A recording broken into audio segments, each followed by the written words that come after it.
9 મે 1540 રાજસ્થાનના કુંભલગઢ કિલ્લામાં જન્મે છે એક વીર યોદ્ધા મહારાણા પ્રતાપ। બેટા પ્રતાપ, યાદ રાખજે, માતા, હું મેવાડની રક્ષા માટે પ્રાણ આપી દઈશ। શાબાશ મારા વીર પુત્ર। બાળપણથી જ પ્રતાપ નિર્ભય અને શક્તિશાળી હતા। તેમનો પ્રિય ઘોડો ચેતક તેમની સાથે યુદ્ધ મેદાનમાં સાથી બન્યો।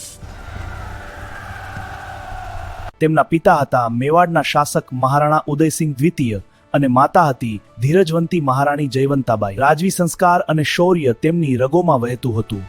જ્યારે મુગલ સમ્રાટ અકબરે સમર્પણ માંગ્યું ત્યારે પ્રતાપે જવાબ આપ્યો। તેમણે જંગલોમાં રહીને પણ સ્વતંત્રતા માટે સંઘર્ષ કર્યો। યુદ્ધને 76માં થયું। સામે હતા રાજા માનસિંહ। યુદ્ધમાં ચેતકે પ્રતાપજીનું જીવન બચાવ્યું। આ યુદ્ધ આજે પણ શૌર્યનું પ્રતીક છે। મહારાણા પ્રતાપ પ્રજાવત્સલ અને ન્યાયી શાસક હતા। તેમણે મેવાડની સ્વતંત્રતા અને ગૌરવ જાળવી રાખ્યું। તેમનું જીવન શીખવે છે સ્વાભિમાનની માટે સંઘર્ષ। મહારાણા, પરિસ્થિતિ કઠિન છે, કઠિન સમય છે, પરંતુ મેવાડ ક્યારેય ઝૂકશે નહીં। આ સંઘર્ષ આપણો ગૌરવ છે।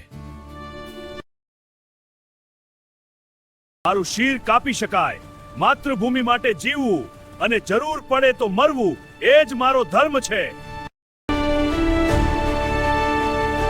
મિત્રો, આ channel joyful learning with Hemant Gurjar YouTube ચેનલને લાઈક, શેર અને સબસ્ક્રાઇબ જરૂરથી કરશો।